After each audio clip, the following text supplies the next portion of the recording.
كنت بس بطلت. بطلت ليه؟ مش فاضي والله. طب ايه الموهبه اللي مش عندك وبتتمنى تكون عندك؟ والله ما عارف، بس هو تمثيل حلو. انت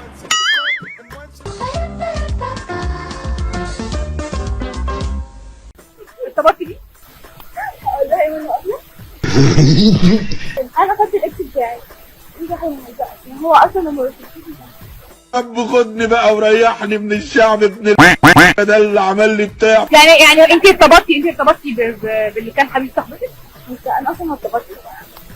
هي حسيت ان انا بجيب بس عشان انت بتجيبي له بنات يكلمهم على صاحبتك؟ انا عارفه. ايه القرف ده؟ خلينا في القضيه الاساسيه. ايه القرف ده؟ ايه القرف ده؟ حاجات في هو انا كنت كتير اكيد مش فاهمه ايه كتير داخله في مجال انا كنت كتير وكان عندي يعني ايه كنت شير؟ كنا بنشير ارقام بعض ويبقى عندنا ايه ريتش والحوارات دي كلها. انا كنت عارفه يعني شير. الاستاذه كانت مع الجمعه يبقى مين؟ يخرب بيت الفيسبوك ده اللي خرب الدنيا. معلش العيب عليك انت اللي بتختاري ناس عدله.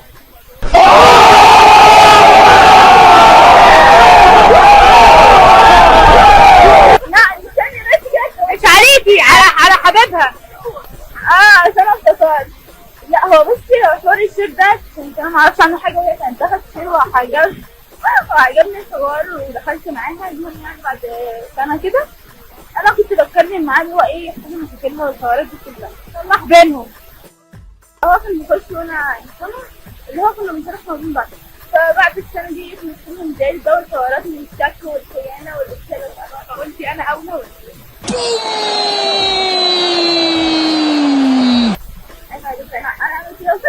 انا اعمل كده في اختي. هو في ستات مجانين. انا كنت اللي هو بساعدك يعني اللي هو اجيب له بنت يتكلم معاه يومين بس هو اكيد هو بيحب كتير فاكيد يعني مش هيسيبها. في النهايه اصلا واحده مهزأه زيته عشان تروح تحب واحد عيل. اخوانا خلاص مش عايز عربيات تاني. جبرت قضيت النهارده. عايزه تقولي ايه؟ مره خدت 6 كنت فرحانه بقى بحسبها 6 من 10 طلعت 6 من 40 اصلا. افرح يالا انت ناجح. وطلعت قالت لي مش هتعدي. ده مين المتخلف اللي قال لك ان انت سقطت؟ كده كانت الدكتور بتعمل حاجه وانا عماله اقول لها لا يا دكتور مش كده دي كده، وقمت عشان اعملها لها قمت واقعه على ظهري.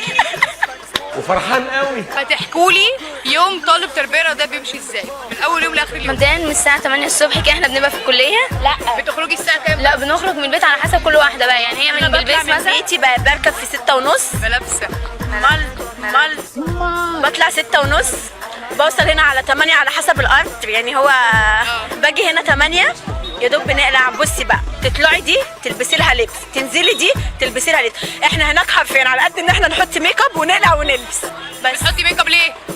اهم حاجه الشكل يا ماما. هو انا كده متمكيجه؟ ده انا كده على المحاره. عايزين نقول حاجه، ما بنلحقش ناكل، احنا بناكل على السلم اقسم بالله، مفيش وقت ما بين المحاضرات. لا بس هقول لك على حاجه، يعني بعيد عن كل ده احنا ساعات بنكبر دماغنا وبننزل من الكافيه ده للكافيه ده للكافيه ده. استغفر الله يا اخي ما توقعنيش في الغلط. زي ما انت عامله دلوقتي كده. زي دلوقتي كده خلصنا اصلا يوم الخميس ده ما بيبقاش علينا حاجه، يعني اصلا المفروض ما ننزلش من بيوتنا، بننزل احنا الثلاثه من الكافيه ده للكافيه ده للكافيه ده ومقضيينها. ابني كنت الليفه يا حاج. صاحبني يا جمل. وجهي لي كلمه للملابس، اي حد بيخليه يوجه كلمه للكليه بتاعته، كلمه للملابس. اجدع ناس بتوع بلبيس والله العظيم، ناس سالكه مفيش من بعد بلبيس ولا الزقازيق واللي منها ولا الزقازيق. كل البلاد حلوه، احنا ما نحصلناش المصور مش زقازيق اصلا. اجدع ناس الزقازيق. انت ايه؟ انا عندي صاحبتي من الزقازيق عشان اقسم بالله معودانا عن الدنيا كلها بجد والله مش كلام. في كلمه اقولها لبلبيس. انا قلت لك كلمه اقولها بالبيت. اجدع ناس بتوع بلبيس، ما لازم اقول تاني عشان انا من بلبيس. بصي شهامه وجدعانه وكل حاجه تلاقيها في بلبيس. الجامعه انك من بلبيس بيعمل ايه؟ من بلبيس؟ طب بعيده عني.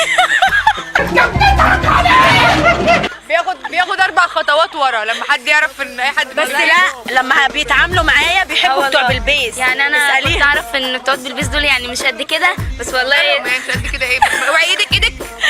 بس والله احسن ناس والله واجدع ناس واروش ناس. ما انا صاحبتي ابطال بلدنا اللي خيرهم على البلد كلها، اللي لحم كتافهم من خيره. في جله كده بتاع 6 كيلو وباجي عشان انزلها واعملها كده المفروض لو ما حطيتهاش تحت ودانك يبقى انت صفر او سالب. عظمه الترقوه كده يعني في اصابات كتيره.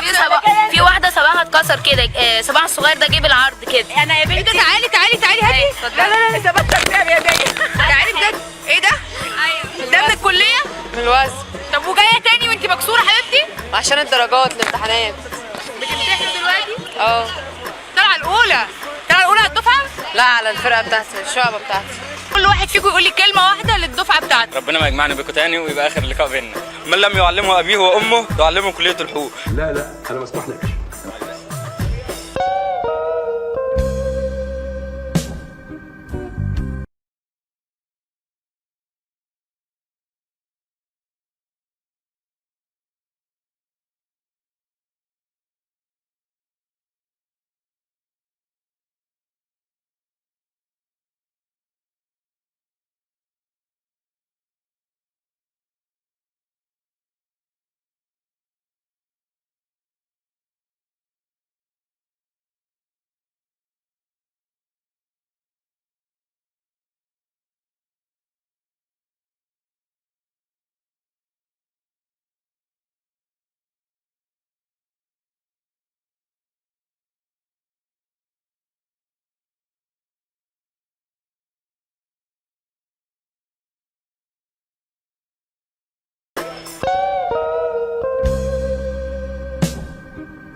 لا ما هم طالبين حديث التخرج خبر 5 سنين. انا بقدم كل التنازلات اللي تتخيلها العميل. انا دلوقتي عايزاك تبيع لي حاجه، هتقنعني ازاي؟ بجنيه ونص وما بيتكسرش. عشان خاطر بالله عليك.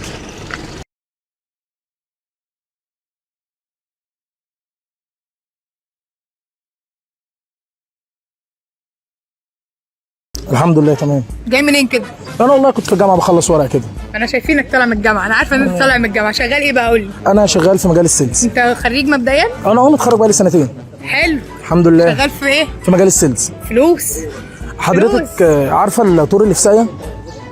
ده ما طلعش طور، ده طلع سيلز مان. الله يراك. حضرتك انا بخلص تارجت. بتداري العينه. بقول لك بخلص تارجت عشان الحق التارجت اللي بعده. مين قال 300؟ انا من ساعه ما جيت هنا وهم 400. انا بقدم كل التنازلات اللي تتخيلها العميل. كل التنازلات. ليه هو العميل ده كان ابوك؟ لا جوز امي. ده انت عيل قليل الادب والادب مش هينفع معاك. لازم ارضيه ويوافق على كل حاجه، لا واطلع منه فلوس. اتفضل. ايش حساب؟ عارفه التارجت ده عامل زي الصاحب الجدع، اسمع عنه وما بشوفوش. ده انا اصحابي كلهم رجال. بتحققش تارجت؟ ولا اي حاجه حضرتك. شغال في السيلز بقالك قد ايه؟ 3 سنين. حلو. عندك خبره في المجال؟ لا ما هم طالبين حديث التخرج خبر 5 سنين. ايه؟ حديث تخرج خبر 5 سنين، ولو جيت له بخبره يقول لي انا عايز حديث، لو قلت له حديث يقول لي عايز خبره. يلا يا عم الحاج، يلا يا عم الحاج، انا اصيل لبخه في الكلام، اصيل لبخه. بس فيعني انا احب اقول لاي حد شغال في مجال السيلز. لا ده انا لو هقول لك اوصف لي يعني، اصل بتوع السيلز دول بيبانوا، انت داخل عليا كده انا حسيتك اصلا شغال سيلز اصلا. من الهم. امتى يجي الاكتئاب والحالات النفسيه؟ امتى تصدق بايه؟ انا قاعده بجاملك، ده انا بعمل كده بقالي ساعه. يعني انت داخل عليك بهم، نكد، دماغ تعبانه. عارفه المحاسب بيشتغل 8 ساعات، انا بشتغل 24. بتشتغل 24 ساعه؟ طبعا. تقبض كام؟ مش يعني ادي رينج. سؤال صعباني شويه لكن هجاوب حضرتك برضه. حد بتاع مبيعات يزيد عن 3000 جنيه الشهر. 1000 ونص. لا ده بيكذب. مفيش حد بيقبض 3000 جنيه دلوقتي. 3000 جنيه 1000 ونص انا اسفه، يا صاحبتي بتقبض 1000 جنيه. 1000 ونص على الدكتور النفسي وال1000 ونص مرضيه للشغل اللي ما بيجيش.